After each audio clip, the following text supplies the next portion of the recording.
Hello friends, જય અંબે, જય માતાજી. આજે આપણે બનાવીશું કોર્ન બ્રેડ.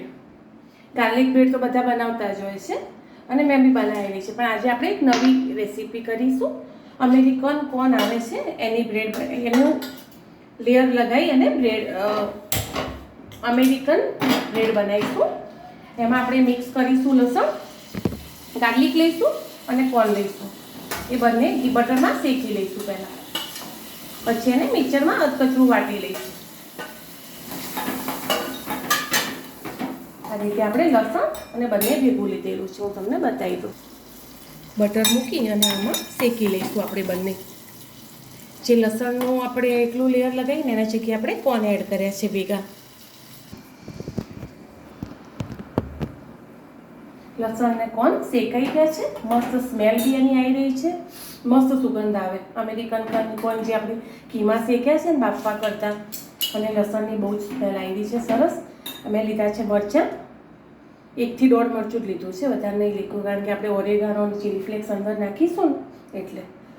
એમાં હવે ઠરે એટલે આપણે બે મિક્સરમાં પહેલાં 3 પીસી લઈશું, લસણ, કોર્ન અને મરચું. લાસ્ટમાં આપણે કોથમીર એડ કરીશું, કારણ કે કોથમીર એકદમ ચટણી જેવી ના થઈ જાય ને, એટલે આપણે અધકચરું જ પીસવાનું છે.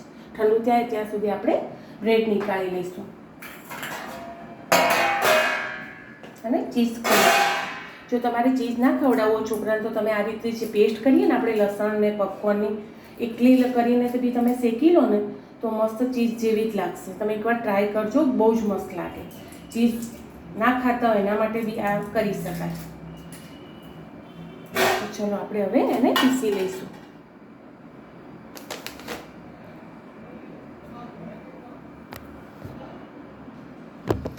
ચલો ઠંડુ થઈ ગયું છે તો આપણે પીસી લઈશું. મરચાં અમે એડ કરી જ દીધેલા છે, અને જે આપણે અમેરિકન કોર્ન અને લસણ જે શેક્યું હતું એ અંદર એડ કરી લઈશું. પહેલાં થોડું એને અધકચરું પીસી લઈશું, પછી કોથમીર એડ કરીશું, ઓરેગાનોને બી.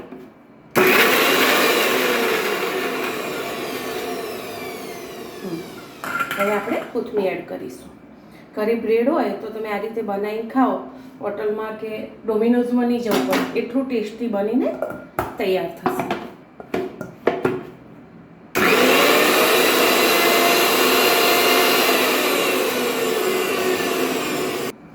કચરું પીસાઈ ગયું છે. હવે આપણે અંદર નાખીશું 1/2 ચમચી જેટલા ઓરેગાનો અને મીઠું. ફરી આપણે એક ચકેડી મારી લઈશું.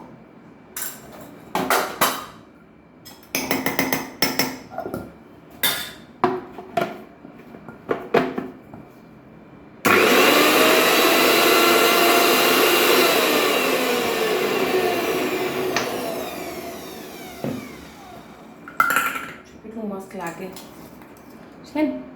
ખાલી એટલું તમે આ બ્રેડ ઉપર લગાવો, તમારે ચીઝ કે કશાની જરૂર ના પડે. અને તો બી ચીઝ ના ખાવાનું અને ગાર્લિક બ્રેડ બનાવી હોય તો તમે વ્હાઈટ સોસ આવે એ ઘરે બનાવીને બી તમે ખાઈ શકો છો. જો છે ને કેટલું મસ્ત લાગે.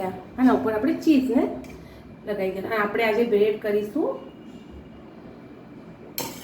મસ્ત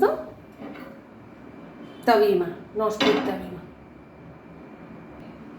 જો ખાલી મેં કોર્ન ને ગાર્લિકનો મસાલો લગાવ્યો લસણનો, તો બી કેટલું મસ્ત લાગે.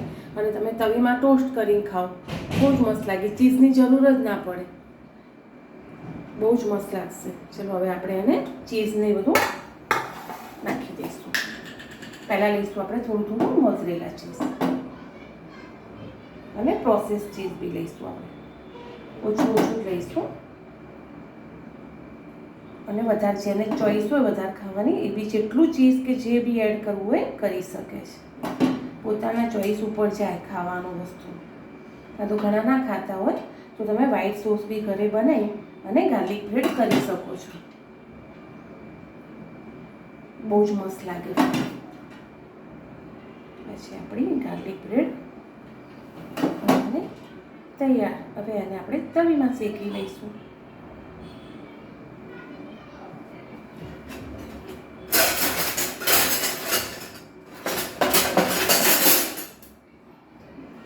આ રીતે આપણે નોર્મલ ચીઝ બી થોડું છીણીશું. જો આ છે આપણી ગાર્લિક બ્રેડ ચીઝવાળી. આટલી બધી બ્રેડ 1 2 3 4 5 6 7 8 9 બ્રેડ મેં ગાર્લિક ઘેર બનાવી. મેં 2 ક્યુબ આવા વાપર્યા. કેટલા? 2 ક્યુબ. 30 રૂપિયાના 2 ક્યુબ આવે. એમાં તમે આટલી બધી બ્રેડ ઘેર તૈયાર કરી શકો. અને બહાર આટલી બ્રેડનો તમે ઓર્ડર આલો તો બહુ જ મોંઘી પડે. તો એના કરતાં ઘરે બેસ્ટ સારી ચોઈસની ચોખ્ખી વસ્તુ બનાવીને તમે ખાઈ શકો છો. તો ઘરે જ બનાવવાનો ટ્રાય કરજો. કશું જ નહીં, સાદી બ્રેડ લઈ દેવાની અને મેં તમને કીધું એ રીતે આપણે બટર બનાવી દેવાનું. લસણ શેકીને અંદર પોપકોર્ન એડ કરવા હોય તો બી કરી શકો. ના કરવા તો એટલું લસણ તમે શેકી ઘીમાં અને કોથમીર મરચું નાખી અને મિક્સરમાં ચકેડી ફેવરી દેવાની. કચરું વાટી અને પહેલાં એ લગાવી દેવાનું અને પછી ચીઝ લગાવી દેવાનું. અને આ ચીઝ ના લગાવવું હોય તમારે તો તમે વ્હાઈટ સોસ બી લગાવી શકો છો. કશું જ નથી. અને આપણે આ રીતે નોનસ્ટિક તવીમાં તમારે સરસ ઘી લગાવી અને બ્રેડ મૂકી દેવાની. ઓવન ના હોય તો બી થઈ શકે. કોઈ આમાં બહુ મોટી વસ્તુ નથી. ઇઝીલી તમે ઘરે ગાર્લિક બ્રેડ બનાવીને તૈયાર કરી શકો અને ટેસ્ટી. છોકરાઓને તમે એકની જગ્યાએ 2 ખવડાવો તો બી તમને ટેન્શન ના રહે. ચલો હવે આપણે આવી ગોઠવી દઈશું આ રીતે. કશું જ આમાં મોટી વસ્તુ હોતી નથી. જ્યાં સુધી ના બનાવો ત્યાં સુધી આપણને લાગે કે કંઈ વાર લાગશે કે શું કરીશું, કેવી રીતે બનશે. 5 મિનિટમાં વસ્તુ બનીને તૈયાર થઈ જાય છે. જો બધી મેં મૂકી દીધી છે અને આ રીતે હું કવર કરી લઈશ. આપણે 10 મિનિટ સુધી એને ધીમા તાપ સુધી થવા દઈશું. મસ્ત તૈયાર થઈ જશે. ત્યાં સુધી આપણે કામ કરી લેવાનું. ચલો આપણે એના જોડે ખાવા એક ડીપ તૈયાર કરીશું. અમેરિકન કોર્નનું ડીપ બનાવીશું. એના માટે મેં બાઉલ લીધું છે. એમાં હું અડધી ચમચીથી બી ઓછું બટર મૂકીશ અને એમાં કોર્ન લઈ લઈશ. આપણે કોર્નનું ડીપ બનાવી રહ્યા છીએ એટલે કોર્ન એડ કરીશું. મસ્ત કોર્ન જ્યાં સુધી સ્મેલ આવે ત્યાં સુધી આપણે એને શેકી લેવાનું. અને આપણે અંદર ડીપમાં ચીઝ એડ કરીશું અને પીઝા સોસ એડ કરીશું. બહુ જ મસ્ત લાગે. તમે બનાવજો.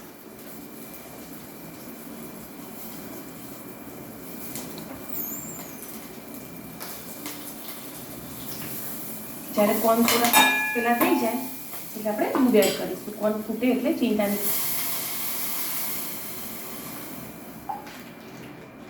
મસ્ત દૂધનો ઉભરો આવી જાય એટલે આપણે અંદર થોડું મીઠું, ઓરેગાનો અને ચીલી ફ્લેક્સ નાખીશું.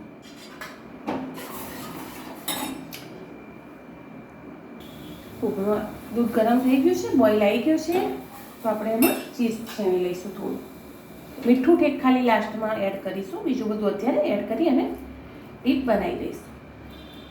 મેં અડધું ચીઝ છીણ્યું છે. હું અંદર એડ કરીશ પીઝા સોસ. એકવાર તમે આ ડીપ બનાવજો, બહુ જ મસ્ત લાગે છે. અડધી ચમચી જેટલું મેં એડ કર્યું છે, વધારે નથી કર્યું.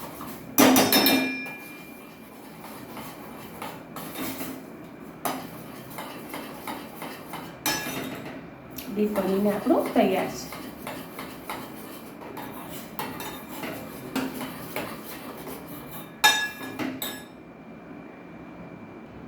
એમાં આપણે થોડો ઓરેગાનો એડ કરીશું અને થોડા ચીલી ફ્લેક્સ એડ કરીશું. તીખા છે એટલે માપના જ એડ કરીશું. ડીપ આપણે ઠંડુ થવા દઈશું. ત્યાં સુધી આપણે આપણી બ્રેડ ચેક કરી લઈશું.